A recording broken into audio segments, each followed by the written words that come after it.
तो हेलो दोस्तों, आज की इस वीडियो में हम लोग क्लास 9th का मैथमेटिक्स का एक्सरसाइज 1.2 का सभी क्वेश्चन को करने वाले हैं। जिसमें जो पहला सवाल है, क्या बोला है कि नीचे दिए गए कथन सत्य हैं या असत्य हैं, कारण के साथ अपने उत्तर दीजिए। तो पहला में जो है 300 सवाल दिया है, उसमें हमको बताना है कौन कौन असत्य है कौन सत्य है और इसका कारण भी बताना है। तो हम लोग एक एक करके सभी क्वेश्चन को बनाएंगे। तो चलिए शुरू करते हैं पहला से। तो बच्चों, पहला क्या बोल रहा है उसको आप पहले पढ़ लो। पहला बोला है कि प्रत्येक अपरिमेय संख्या एक वास्तविक संख्या होती है। प्रत्येक अपरिमेय संख्या एक वास्तविक संख्या होती है। तो इसका आंसर आपको पहले समझ लेना है, उसके बाद आंसर देना है हाँ या फिर ना में। तो बच्चों देखो, क्या होता है कि वास्तविक संख्या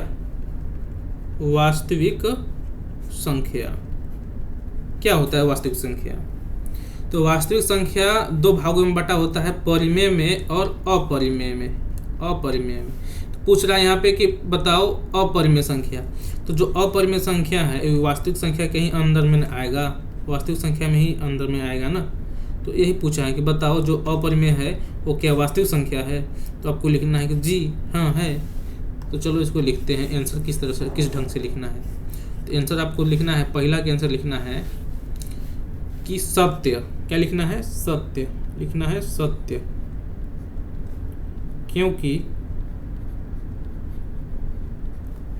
क्योंकि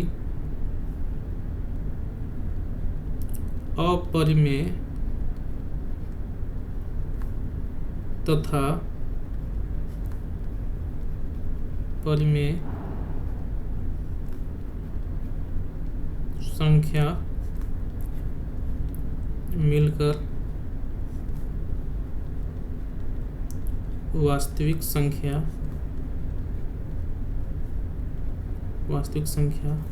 बनाते हैं।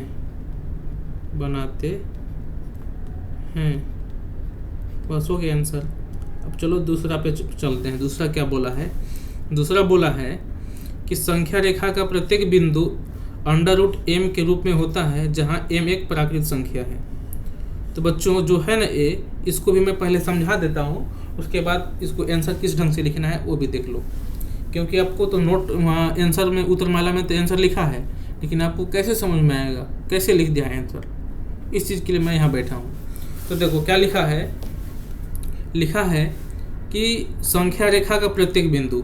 तो पहले आपको समझ लेना है कि संख्या रेखा क्या होता है। तो देखो संख्या रेखा का मैं चित्र एक बार छाप देता हूँ यहाँ पे। संख्या रेखा कैसा होता है देख लो बच्चों।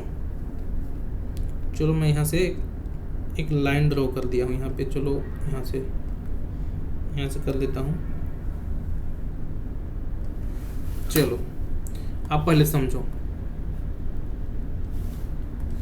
देखो आप जब छठी क्लास में 5वीं क्लास में होंगे तो आप इस संख्या रेखा के बारे में पढ़े होंगे कि संख्या रेखा क्या होता है। तो बच्चों पहले संख्या रेखा बोल रहा था, उसके बाद बोल रहा है कि प्रत्येक बिंदु। तो इस पे जो बिंदु होते हैं ना, तो बीच में होता है जीरो। क्या होता है? जीरो। इधर क्या होता है? +1 और +2 और +3 और +4। इधर क्या होता है? -1 -2 -3 और -4। संख्या रेखा के बारे में आप समझ लिए संख्या रेखा क्या होता है। तो यही होता है संख्या रेखा, ऐसा रेखा जिस पे हम लोग संख्या को लिखते हैं। आगे बोल रहा है कि प्रत्येक बिंदु, आगे यहाँ पे बोला है, आप देखोगे क्या बोला है कि प्रत्येक बिंदु √m के रूप में होता है, जहाँ m एक प्राकृत संख्या है। m एक प्राकृत संख्या है। तो बच्चों यहाँ देखो क्या लिखा हुआ था कि प्रत्येक बिंदु √m के रूप में होता है। तो हमने मान लिया कि प्रत्येक जो बिंदु है √m के रूप में होता है। मैंने मान लिया कि जो a भी है a भी √ के रूप में होता है और a भी होता है, यानी कि सबको हम लोग मान लिए कि √m के रूप में है। आगे बोल रहा है कि m एक प्राकृत संख्या है। m एक प्राकृत संख्या है। तो बच्चों बताओ, प्राकृत संख्या उसको बोलते हैं जो 1 से शुरू होती है और अनंत तक होकर के जाती है। तो इस पे जितना भी बिंदु है वो क्या सब प्राकृत संख्या है। बताओ, यहाँ देखो 0 भी आ रहा है, -1 भी आ रहा है, -2 भी आ रहा है, -3 भी आ रहा है, -4 भी आ रहा है। तो क्या ये सब प्राकृत संख्या के अंदर आएगा नहीं ना, तो इसका आंसर हो जाएगा असत्य। क्या हो जाएगा? असत्य। तो ये चीज़ मैंने आपको समझाने के लिए लिखा था। आंसर किस ढंग से लिखना है आप इसको आंसर में लिख लो। कैसे लिखना है देखो, आंसर में लिखना है कि असत्य, पहला था सत्य, दूसरा है असत्य। असत्य क्योंकि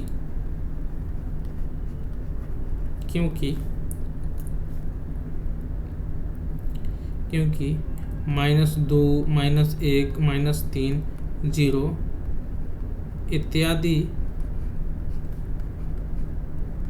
संख्याएं प्राकृत संख्या नहीं होती है।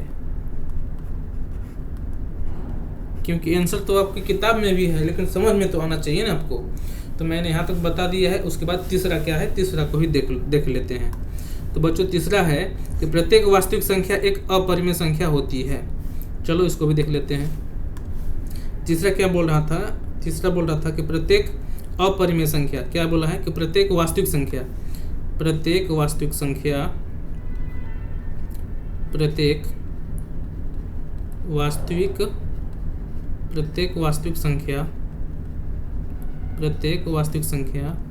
एक अपरिमेय संख्या होती है। एक अपरिमेय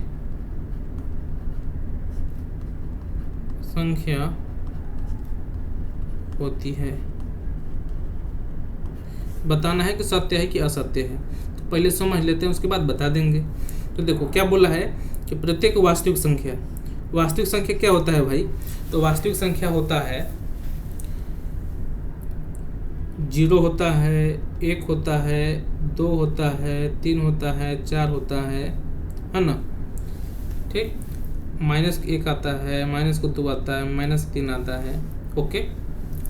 और अपरिमेय संख्या क्या होता है? अपरिमेय संख्या होता है √2 होता है, √3 होता है, √5 होता है ना? ठीक। पाई होता है, बाकी लोग होते हैं अपरिमेय संख्या। तो बताओ बच्चों कि प्रत्येक जो वास्तविक संख्या है वो क्या अपरिमेय संख्या है? आप इस ढंग से भी समझ सकते हो। जैसे देखो, वास्तविक जो संख्या होती है वो 2 भागों में बांटी होती है। परिमेय में, किसमें? परिमेय में, और दूसरा अपरिमेय में। तो कह रहा है कि जो प्रत्येक जितना भी वास्तविक संख्या है ना, वो सब के सब अपरिमेय होता है। बताओ, बोल रहा है देखो, प्रत्येक वास्तविक संख्या एक अपरिमेय संख्या होता है। तो क्या केवल अपरिमेय संख्या होता है? नहीं ना, वो परिमेय संख्या भी होता है। तो इसमें भी पता चल रहा है इससे तो मैं क्लियर और भी कर ही दिया हूँ कि देखो यहाँ पे 2 आ जा रहा है, 4 आ जा रहा है, 3 आ जा रहा है, इसमें भी आ रहा है, इधर माइनस वाला भी आ जा रहा है। इसमें कहीं देखे हो माइनस? नहीं देखे हो ना? तो किसी एक का उसमें से उठा लो और उसका जवाब दे दो। तो मैं ये समझाने के लिए छाप दिया था। उसके बाद मैं इसको आंसर किस ढंग से लिखना है लिख लो आप। आंसर आप लिख लेना। चलो -2 के लेके चलता हूँ। आपको लिख लेना है आंसर। इसका आंसर लिखना है तीसरा का कि -2 वास्तविक संख्या है, परंतु अपरिमेय नहीं। हो गया आंसर कारण के साथ। चलो बच्चों, तो पहला जो क्वेश्चन था खत्म होता है। उसके बाद दूसरा क्वेश्चन के आगे बढ़ते हैं। चलो दूसरा क्वेश्चन कहाँ? यहाँ पे आ गया। तो यहाँ देख लो आप, क्लास 9 है, एक्सरसाइज 1.2 है। हाँ, उसके बाद हम लोग दूसरा सवाल के ऊपर आ गए। तो बच्चों समझो दूसरा सवाल क्या बोल रहा है, और उसके बाद हम लोग इसको बनाते हैं। देखो दूसरा क्या बोला है कि क्या सभी धनात्मक पूर्णांकों के वर्गमूल अपरिमेय होते हैं? यदि नहीं तो एक ऐसी संख्या के वर्गमूल का उदाहरण दीजिए जो एक परिमेय संख्या है। चलो इसको समझ लो आप। सोल्व लिख देना है। बोल रहा है कि क्या सभी धनात्मक पूर्णांकों के वर्गमूल। धनात्मक पूर्णांक क्या होता है? धनात्मक पूर्णांक क्या होता है देख लो, समझ लो। लिख देता हूँ धनात्मक पूर्णांक, समझाने के लिए लिख रहा हूँ। धनात्मक पूर्णांक लिख दिया मैंने। धनात्मक पूर्णांक। धनात्मक पूर्णांक में आते हैं 1 हो गया, 2 हो गया, 3 हो गया, 4 हो गया, 5 हो गया, 6 हो गया, 7 हो गया, 8 हो गया, 9 हो गया, 10 हो गया। ये सब जो आगे प्लस वाले हैं ना, यानी कि पूर्णांक में तो जीरो भी आता है, माइनस वाला भी आता है, प्लस वाला भी है। तो प्लस वाला जितना है उस तरह से सब आता है धनात्मक पूर्णांक में। उसके आगे बोल रहा है कि प्रत्येक धनात्मक पूर्णांकों के वर्गमूल समझते हो आप, जैसे वर्ग लगा देते हैं ना रूट, और उसका जो वैल्यू निकल के आता है वो वर्गमूल अपरिमेय होते हैं। तो देखो मान के चलो कि मैं सबके ऊपर रूट लगा दिया, सबके ऊपर रूट लगा दिया। चलो मैं इसके ऊपर भी रूट लगा दिया हूँ, इसके ऊपर भी, इसके ऊपर भी, इसके ऊपर भी, इसके ऊपर भी, इसके ऊपर भी, इसके ऊपर भी, इसके ऊपर भी, इसके ऊपर भी और इसके ऊपर भी लगा दिया। उसके बाद मैं इसको रूट से बाहर निकाल के देखता हूँ। तो अगर 1 को रूट के बाहर निकालेंगे तो 1 आएगा, 2 को निकालेंगे तो नहीं निकलेगा, रूट 2 ही रह जाएगा। 3 को निकालेंगे तो वो भी नहीं निकलेगा। 4 को निकालेंगे तो 2 हो जाएगा। 5 को निकालेंगे तो नहीं निकलेगा। 6 को निकालेंगे तो वो भी नहीं निकलेगा। 7 को निकालेंगे तो वो भी नहीं निकलेगा, लेकिन 8 को निकालेंगे तो निकल जाएगा ना, 2 का स्क्वायर होता है। उसके बाद 3 को निकालेंगे तो निकल जाएगा 3 से। 9 को निकालेंगे 3 से निकल जाएगा। 10 को नहीं निकाल सकते, 10 के 10 रहेगा। तो बच्चों अपरिमेय संख्या इसमें कहाँ कहाँ मिला, तो देखो 2 हो गया, 3 हो गया, 5 हो गया, 6 हो गया, 7 हो गया और 10 हो गया। तो यहाँ तक क्या है, ये अपरिमेय संख्या है। क्या है, अपरिमेय संख्या है। ये है अपरिमेय संख्या, अपरिमेय संख्या। तो बच्चों यहाँ तक हमने देखा कि जो है ये सब क्या है, अपरिमेय संख्या है। क्या है, अपरिमेय संख्या है। बाकी जो बच रहा है क्या है, परिमेय संख्या है। तो जो कह रहा था सवाल में कि क्या सभी धनात्मक पूर्णांकों का वर्गमूल अपरिमेय होता है, तो जी नहीं, इसका हमने वर्गमूल निकाला है जिसमें कि परिमेय भी संख्या आ जा रहा है ना। तो हमको लिखना है कि असत्य, इसके आंसर दे देना है असत्य, असत्य।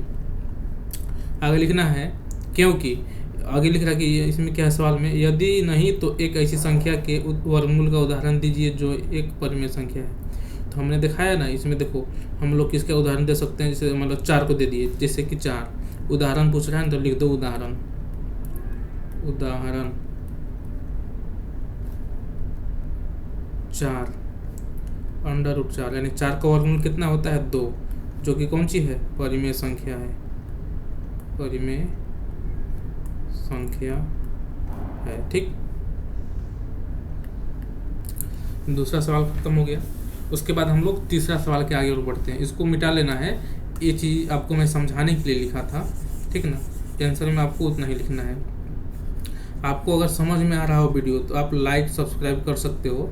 ऐसे ऐसे वीडियो पाने के लिए आप लोग सब्सक्राइब करके और बेल के आइकन को दबा के रखिएगा, ताकि हम लोग वीडियो जो बनाएंगे, मैं जब वीडियो मैं डालूंगा यूट्यूब पे तो सबसे पहले आपके पास मैसेज आएगा। ठीक, तो अगले सवाल की ओर आगे बढ़ते हैं।